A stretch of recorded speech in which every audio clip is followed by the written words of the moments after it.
Vuoi assaggiare una birra dove al suo interno scopri la specialità tipica friulana? Lumi Beer, il prodotto ricavato in 20 ettari di terreno coltivato orzodistico, biodiversità, performance ambientale. Lumi Beer nelle sue 5 versioni disponibili, 4 per consumo veloce e dissetante e la versione Magnum per intenditori.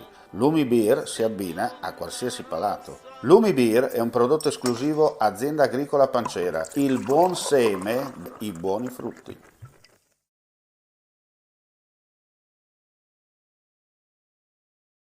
Sindaco, siamo nel mezzo proprio del cantiere di questa nuova opera che sta sorgendo a Rivignano, una vera e propria riqualificazione urbana in tempi particolari, no? Beh sì, è una grande riqualificazione urbana in pieno centro ed è una cosa piuttosto anomala per un comune piccolo come quello di Rivignano Teor che conta all'incirca 6.500 abitanti, però è un'opera che noi abbiamo pensato per i prossimi decenni, perché infatti è un'area molto vasta che collegherà la chiesa e il campanile, quindi siamo assolutamente in pieno centro, attraverso questo che era già comunale, il Parco Divisione Iulia, collegherà e verranno demoliti, alcune già lo sono state, ben 9 edifici che erano abbandonati ormai da decenni e che ora sono stati acquistati dal comune insieme ai territori, ai terreni circostanti, e quindi verranno demoliti 9 edifici per far spazio a questo ripensamento di un'area vastissima in pieno centro,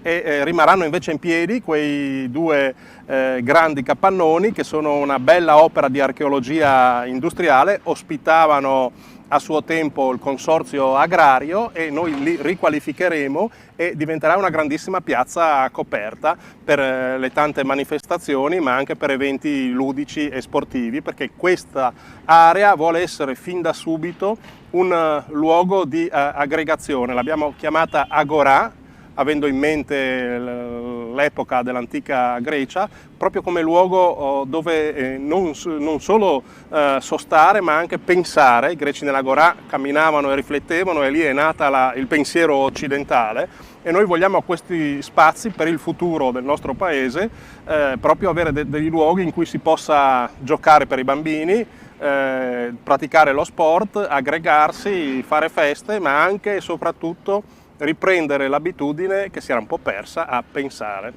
Ecco, pensare per, diciamo così, continuare a mantenere vive le tradizioni e le radici, seppur i tempi moderni impongono in un certo senso delle regole ben chiare, no? Certo, tenere il collegamento con le proprie radici è fondamentale per immaginare il futuro. Un pensiero può proprio essere quello di valutare cosa è accaduto in passato, di cercare di interpretare il presente e di immaginare come può essere il futuro. Questo è un pensiero interessante. Noi proprio abbiamo immaginato come potrebbe essere la vita nel futuro, nei prossimi decenni, e abbiamo progettato questi spazi proprio pensando a questo, e cioè a creare dei luoghi dove sia sempre più bello nel presente immediato e anche in futuro vivere. Senta, il taglio del nastro quando è previsto? Beh, i lavori sono iniziati da poco e stanno procedendo a ritmo sostenuto. Proprio dietro di noi si vedono adesso le ruspe dell'impresa Ghiaia Ponterosso che stanno delineando come verrà questa nuova grande piazza. Diciamo che all'incirca entro un anno il primo lotto potrà essere ultimato, quindi per i Santi del 2022 potrà essere inaugurato. Poi il secondo lotto, 1.900.000 euro appena ottenuti dalla Regione, quindi già finanziato, prevede invece proprio l'intervento all'interno dei capannoni, quindi il recupero dei capannoni e la creazione di questa grande piazza. Non resta che dire buon lavoro. Grazie.